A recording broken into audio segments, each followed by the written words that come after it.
नमस्कार दोस्तों। तो आइए आलोका एजुकेशन चैनल पर आप सभी का स्वागत है। दोस्तों आज हम लोग चर्चा करेंगे LDA UDA प्रारंभिक परीक्षा 2006 का अध्यायवार व्याख्यात्मक हल प्रश्न सामान्य विज्ञान एवं प्रौद्योगिकी पर आधारित होगा और ये परीक्षा की दृष्टि से आप लोग के जीवन में बहुत ही लाभदायक होगा। तो ध्यान रखिए, पहला प्रश्न है, एटम बम के सिद्धांत का आधार होता है। एटम बम के सिद्धांत का आधार होता है, क्या है? एटम बम के सिद्धांत का आधार होता है, क्या होता है? विकल्प में नाभिकीय खंडन, नाभिकीय संलयन, नाभिकीय समुद्र खंडन, इनमें से कोई नहीं। तो नाभिकीय एटम बम के सिद्धांत का आधार क्या होता है? नाभिकीय खंडन होता है। क्या? नाभिकीय खंडन होता है। नाभिकीय खंडन एटम बम के सिद्धांत का आधार होता है। आइए इसकी व्याख्या के बारे में जानते हैं। परमाणु बम का सिद्धांत नाभिकीय विखंडन पर आधारित है। परमाणु बम का सिद्धांत नाभिकीय विखंडन पर आधारित होता है। परमाणु बम बनाने के लिए यूरेनियम 235 किसका होता है? यूरेनियम 235 या प्लूटोनियम 239 या प्लूटोनियम क्या है? 239 ये बात ध्यान रखिए। यूरेनियम 235 या प्लूटोनियम 239 का प्रयोग किया जाता है। इसमें अनियंत्रित श्रृंखला अभिक्रिया होती है। क्या होती है? अनकंट्रोल सीरीज प्रोसेस होती है, रिएक्शन होती है। प्रथम परमाणु बम सन 1945 में बनाया गया था।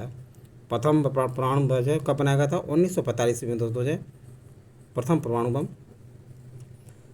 बनाया गया था। परमाणु विस्फोट में वायु का प्रचंड झोंका आता है।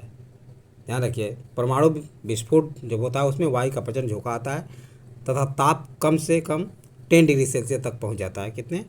10 डिग्री सेल्सियस तक इसका तापमान पहुंच जाता है तथा लाखों वायुमंडलीय दाब के बराबर दाब उत्पन्न हो जाता है। क्या होता है? लाखों वायुमंडलीय जो दाब होता है उसके बराबर दाब उत्पन्न हो जाता है।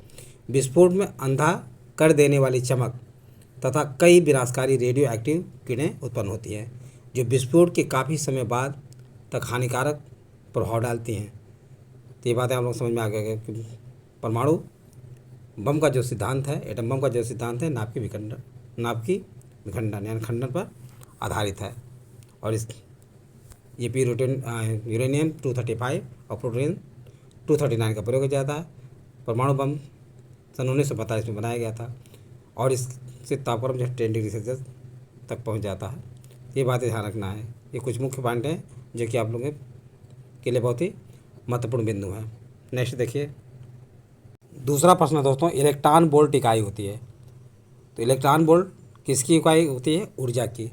इलेक्ट्रॉन वोल्ट इकाई होती है किसकी? ऊर्जा की। ऊर्जा की ध्यान रखिए, ऊर्जा की इकाई होती है किसकी? ऊर्जा की इकाई होती है। इलेक्ट्रॉन वोल्ट ऊर्जा की इकाई होती है। वहीं नेक्स्ट क्वेश्चन है, निम्नलिखित में से कौन सा रोग एक वायरस द्वारा होता है? निम्न में से कौन सा रोग एक वायरस द्वारा होता है? विकल्प है डिप्थीरिया है, मलेरिया है, हैजा है, हेपेटाइटिस है। तो ध्यान रखिए दोस्तों, हेपेटाइटिस क्या है?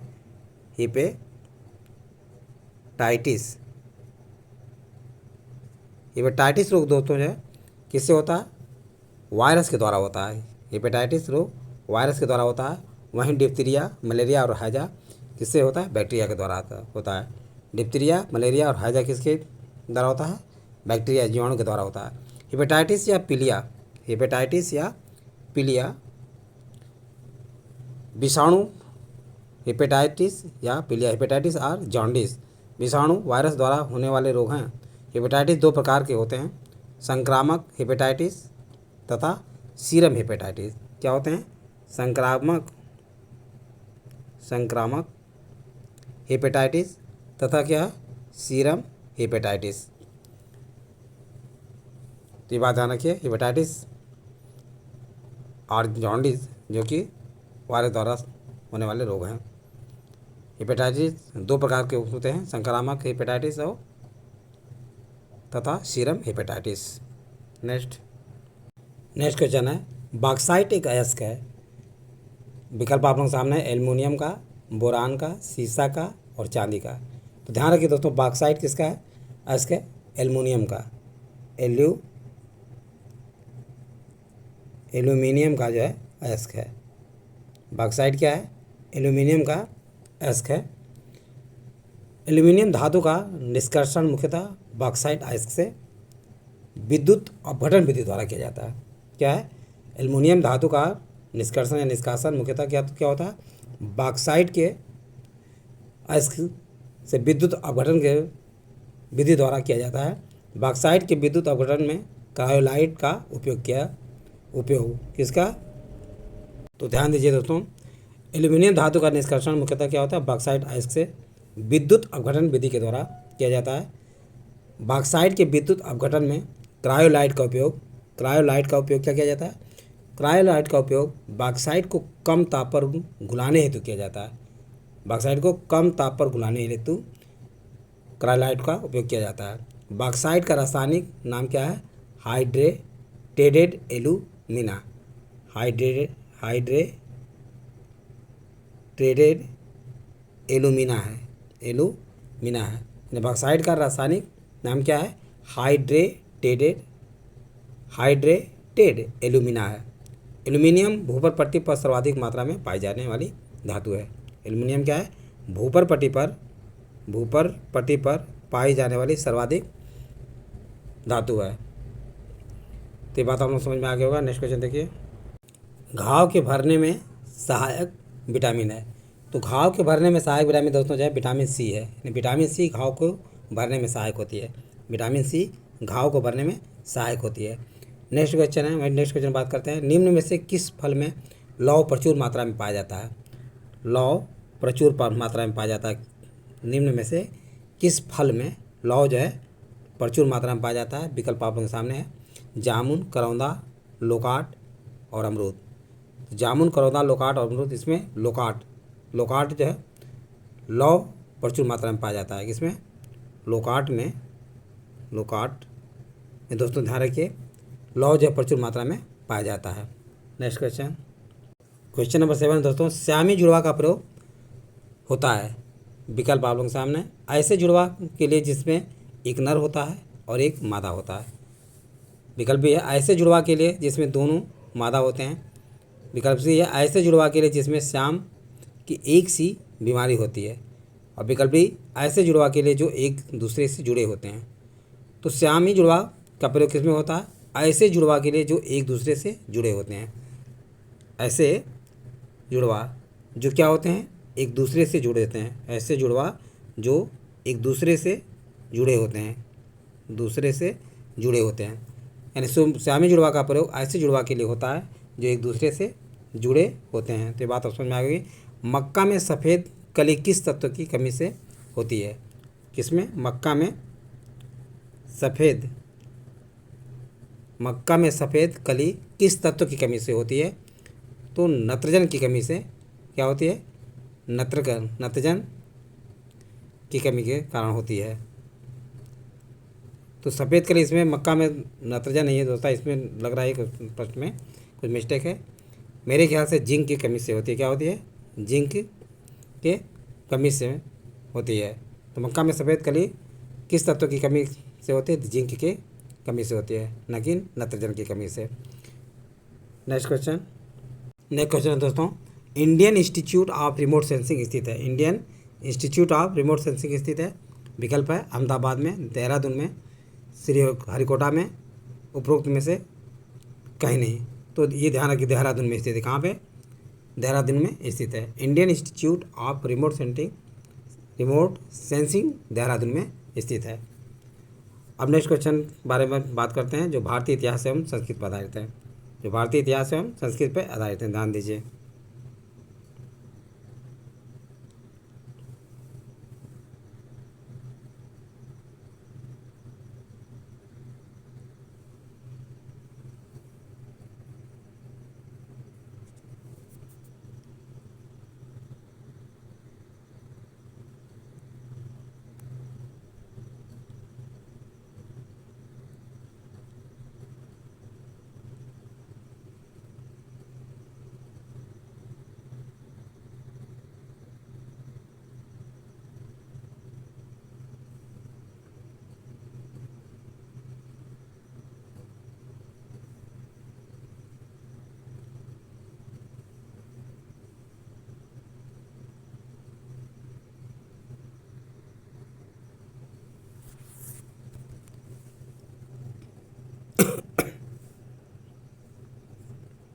क्वेश्चन नंबर 10 है दोस्तों, भारतीय इतिहास एवं संस्कृति। भारतीय इतिहास एवं संस्कृति पर आधारित क्वेश्चन है। हड़प्पा संस्कृति के स्थल एवं उनकी स्थिति संबंधित निम्नलिखित युग्मों में से कौन एक सही सुमेलित नहीं है?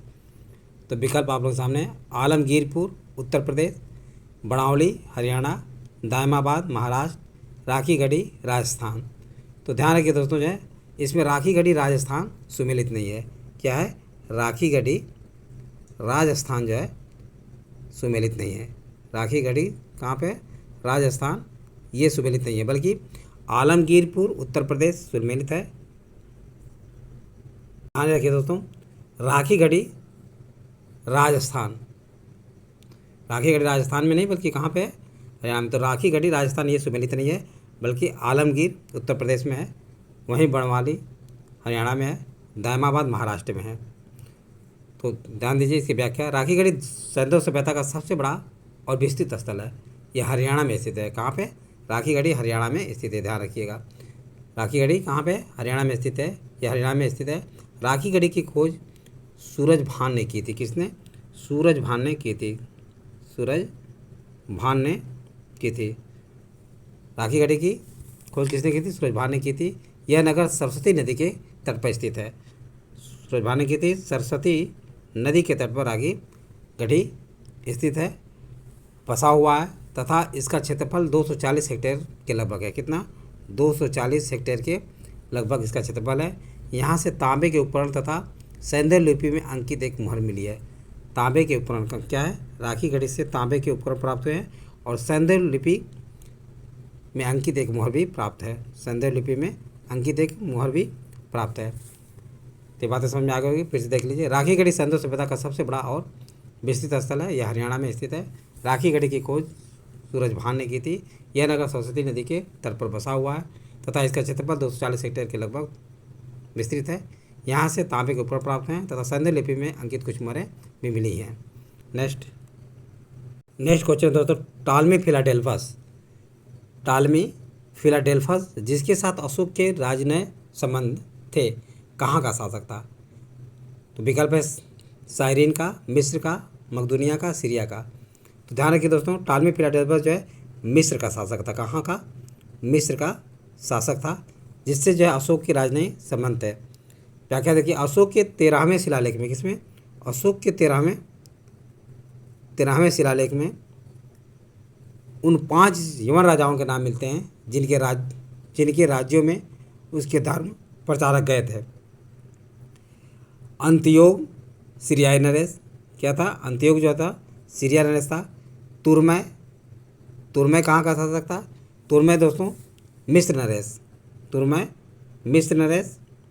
वहीं बात करते हैं अंतिकिकिन, जिसे मेसिडोनियन राजा कहा गया।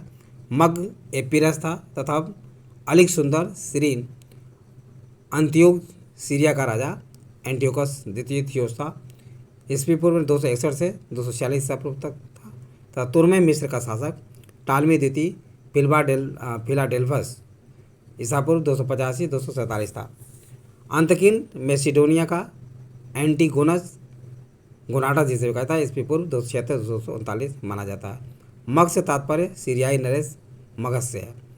अलिक सुंदर का तारतम्य जो है सुनिश्चित नहीं है। तो ये सारी बातें आप लोग समझ में आ गए होगा। नेक्स्ट क्वेश्चन के बारे में देखिए। नेक्स्ट क्वेश्चन है दोस्तों, गौतम बुद्ध के समय का प्रसिद्ध वैद्य जीवक किसके दरबार से संबंधित था? विकल्प है बिंबिसार, चंड प्रद्योत, प्रसेनजीत और उदयन। तो ये किससे संबंधित था? बिंबिसार से। किससे?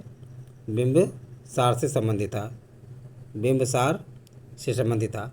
गौतम बुद्ध के समय का प्रसिद्ध वैद्य जीवक जो है बिंबिसार का राज्य वैद्य था। किसका?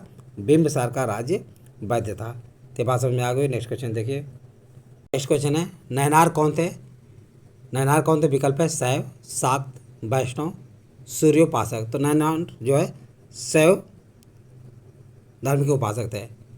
आइए व्याख्या देखते हैं। उत्तरी भारत के साथ ही साथ दक्षिण भारत में भी शैव धर्म का व्यापक प्रचार हुआ। पल्लव काल में शैव का प्रचार प्रसार नयनार संतों द्वारा किया गया है। किसमें? पल्लव काल में क्या किया गया?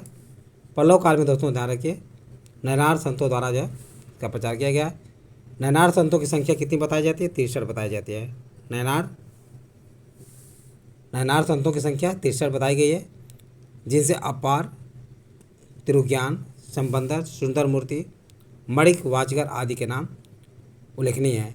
इनके भक्ति गीतों को एक साथ देवारम में संकलित किया गया है। इनके भक्ति गीतों को किसमें संकलित किया गया है? तो देवारम में। किसमें?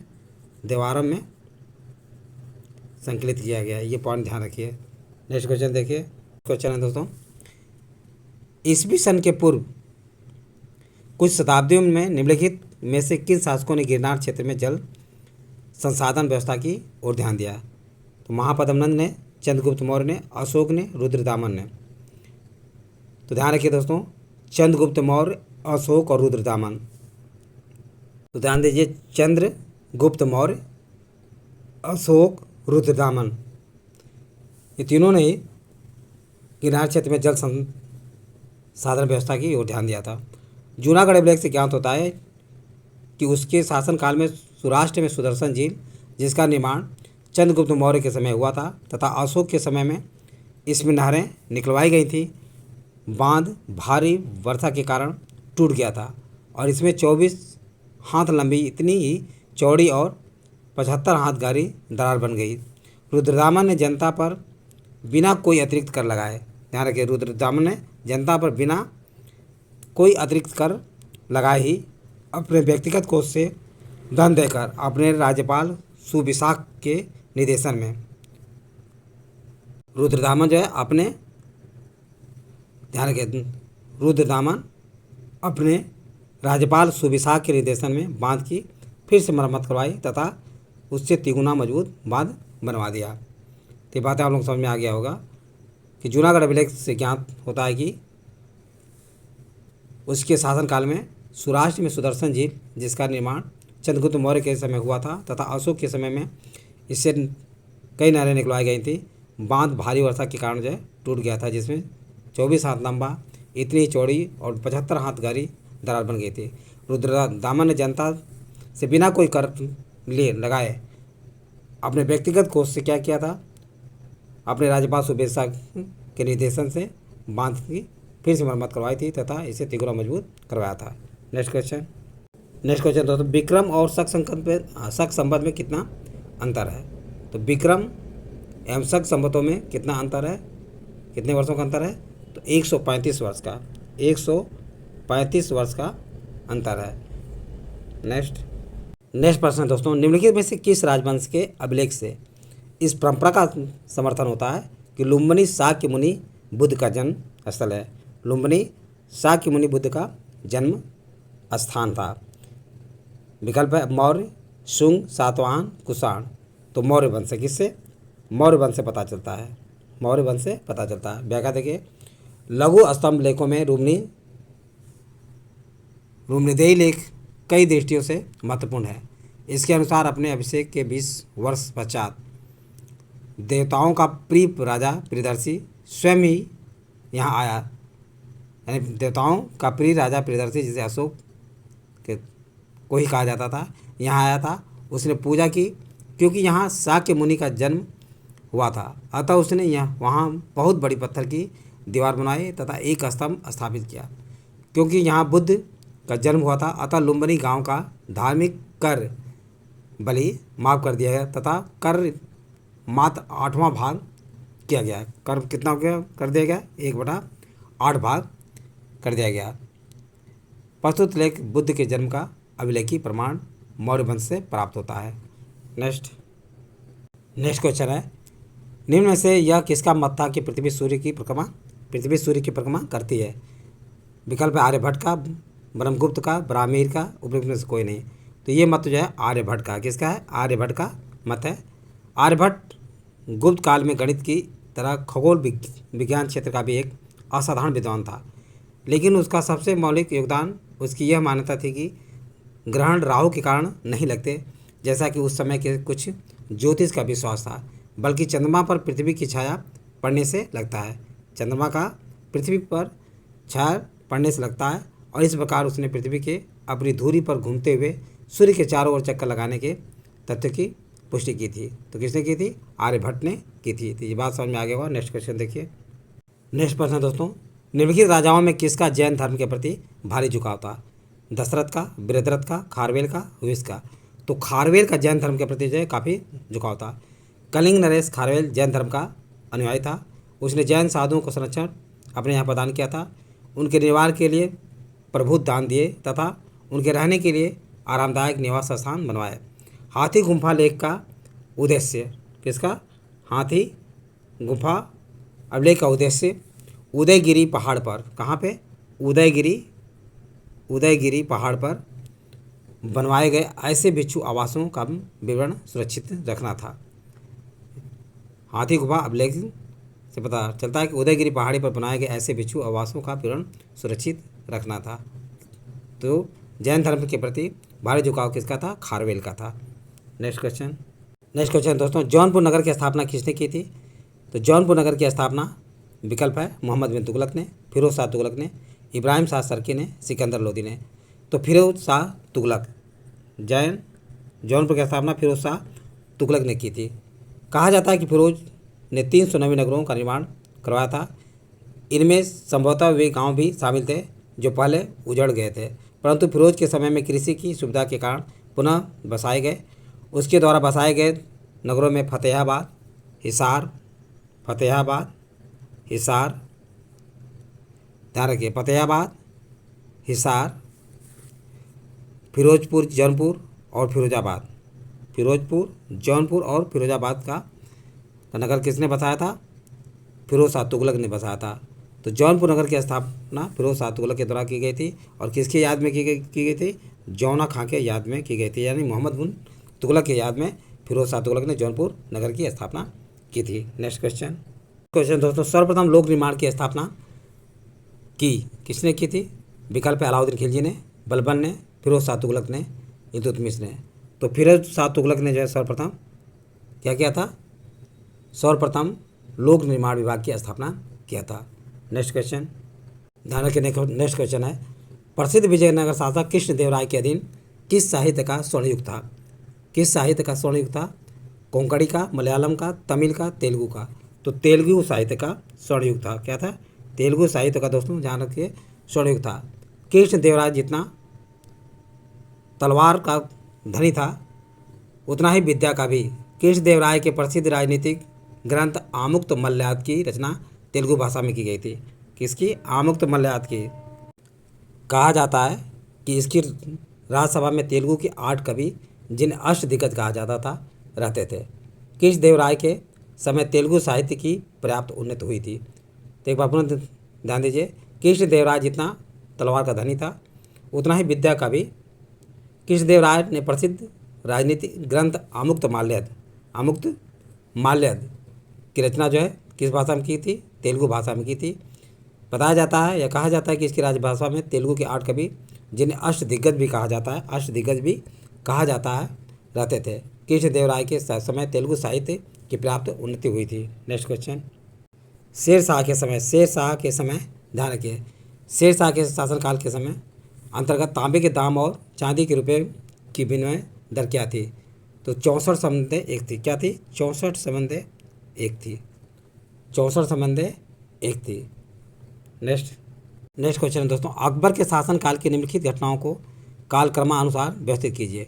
जजिया की समाप्ति, इबादत खाना का निर्माण, महाजर पर हस्ताक्षर, दीन इलाही की स्थापना। तो ध्यान रखिए दोस्तों, तो ध्यान दीजिए दोस्तों, जजिया कर की अकबर ने 1564 ईस्वी में गैर मुसलमानों से लिया जाने वाला जजिया कर समाप्त किया। तो जजिया कर समाप्त कब किया? 1564 ईस्वी में। वहीं बात करते हैं 1575 ईस्वी में फतेहपुर सीकरी में इबादत खाने का निर्माण किया। इबादत खाने का निर्माण 1575 ईस्वी में कहाँ पे किया गया था? फतेहपुर सीकरी में किया गया था। वहीं बात करें महाजर पर हस्ताक्षर कब किया गया था? 1579 ईस्वी में किया गया था। दीन इलाही धर्म की स्थापना 1581 या 82 में अकबर द्वारा इलाहाबाद में किया गया था। तो ये बातें समझ में आ गई। नेक्स्ट क्वेश्चन देखिए। नेक्स्ट क्वेश्चन है दोस्तों, निम्नलिखित में से किस एक शासक ने ईस्ट इंडिया कंपनी को दीवानी प्रदान की थी? तो विकल्प है फर्रुखसियर, शाह आलम प्रथम, शाह आलम द्वितीय, सुजाउद्दौला। तो ध्यान रखिए दोस्तों, शाह आलम द्वितीय ने ईस्ट इंडिया कंपनी को दीवानी प्रदान की थी। 12 अगस्त 1765 ईस्वी में 12 अगस्त 1765 ईस्वी में को इलाहाबाद की संधि द्वारा मुगल सम्राट शाह आलम द्वितीय ने बंगाल, बिहार, उड़ीसा की दीवानी अंग्रेजों को सौंप दी। किसकी? बंगाल, बिहार और उड़ीसा की दीवानी जो है शाह आलम द्वितीय ने अंग्रेजों को सौंप दी। नेक्स्ट क्वेश्चन, किसके सतत प्रयत्नों से बम्बई में प्रथम महिला विश्वविद्यालय की स्थापना की गई थी? विकल्प है दयाराम गिडुमल, D.K. कर्वे, रमाबाई और महादेव गोविंद रानाडे। तो D.K. कर्वे के प्रोफेसर D.K. कर्वे के द्वारा, यानी किसके सतत प्रयत्नों से बम्बई में प्रथम महिला विश्वविद्यालय की स्थापना की गई? तो D.K. कर्वे के सतत प्रयत्नों से बम्बई में प्रथम महिला विश्वविद्यालय की स्थापना की गई थी। Professor D.K. कर्वे ने जो फर्गुसन कॉलेज के प्राध्यापक थे, विदुर होने पर 1893 ईस्वी में स्वयं एक ब्राह्मण विधवा से विवाह करते हैं। उन्होंने हिंदू विधवाओं के उद्धार के लिए विशेष प्रयत्न किया। वह स्वयं विधवा पुनर्विवाह संघ के सचिव बन गए। उन्होंने पूना में 1899 ईस्वी कहाँ पे? पूना में 1899 में एक विधवा आश्रम की स्थापना किया, जिसमें उच्च वर्ग की विधवाओं को अध्यापिका, डॉक्टर और नर्स बनाकर उनके जीवन में एक नया उत्साह भरने का प्रयत्न किया। अंत में उन्होंने 1906 में, कब? 1906 ईस्वी में बम्बई में भारतीय स्त्री विश्वविद्यालय, इंडियन वुमेन्स यूनिवर्सिटी स्थापित किया। तो भारतीय स्त्री विश्वविद्यालय, इंडियन वुमेन यूनिवर्सिटी की स्थापना D.K. कर्वे के द्वारा किया गया था। ये सारी बातें आप लोग को समझ में आ गया होगा। और आगे के प्रश्न अगले भाग में बताया जाएगा। तो ध्यान रखिए दोस्तों, अगले वीडियो में बताया जाएगा। यदि सारी बातें समझ में आ गया होगा तो इसे सब्सक्राइब और लाइक अवश्य करें तथा अपने सगे समझे दोस्तों को शेयर करना न भूलें। थैंक यू दोस्त, नेक्स्ट वीडियो में मिलेंगे।